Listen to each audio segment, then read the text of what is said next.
into productive members of the great United States of America first. It didn't matter. Nothing mattered then but getting through the next 60 seconds.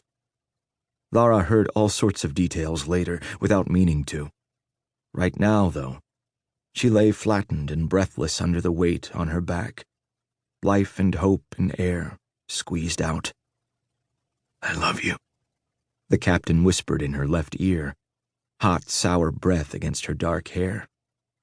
It had grown back, first in the sorting shed and now here, though the ends were brittle and fraying. She was lucky to be in the pink room.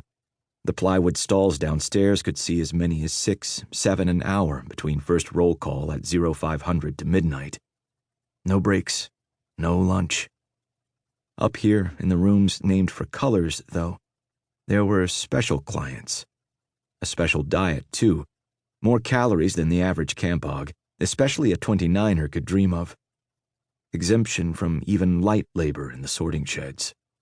Some of the uniformed guards, or the jar captains, the highest class of camp hog, because why force a uniform to work in the stinking jar barracks, where you lay 3 or 4 to a shelf bed, brought presents.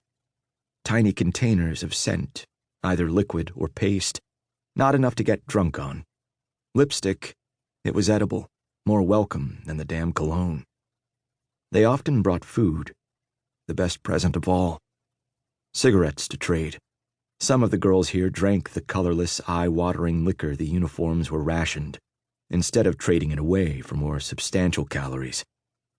It let you forget, and that was worth a great deal. A few minutes of release from the tension was so seductive. The poison dulled you, though, and dull didn't last long here. Soaking in bathtub booze was a good way to drown.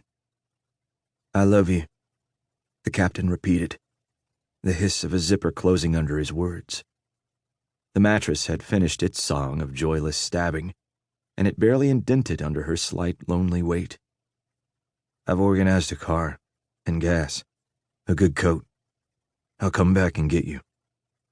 He bent over to arrange her, pushing her shoulder so she had to move, wanting her to look at him. Rolled over on her back, Lara gazed at the ceiling, the damp trickle between her legs aching only a little. More raw lumber. Paint was a luxury. The red on the brothels outside was left over from something else. The only other painted building was the commandant's house on the outskirts, with its white clapboard walls and picket fence. Lara had even seen the high-haired, floral-dressed wife once or twice, sitting on the porch with a glossy magazine back when the war was going well. Some camp hogs used to work in the house or the garden, but that stopped when the siege of Denver was broken. Even the commandant's family had to go back to the cities, retreating eastward. The captain was blond, his bloodshot blue eyes showing his worry over the war. He was her special client, and his status meant she didn't have others. Black wool uniform with the special red piping, the silver Patriot Academy ring on his left third finger, mimicking a wedding band.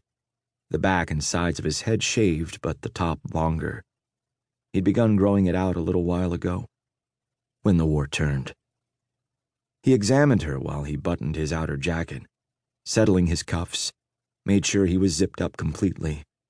A hurried visit for him.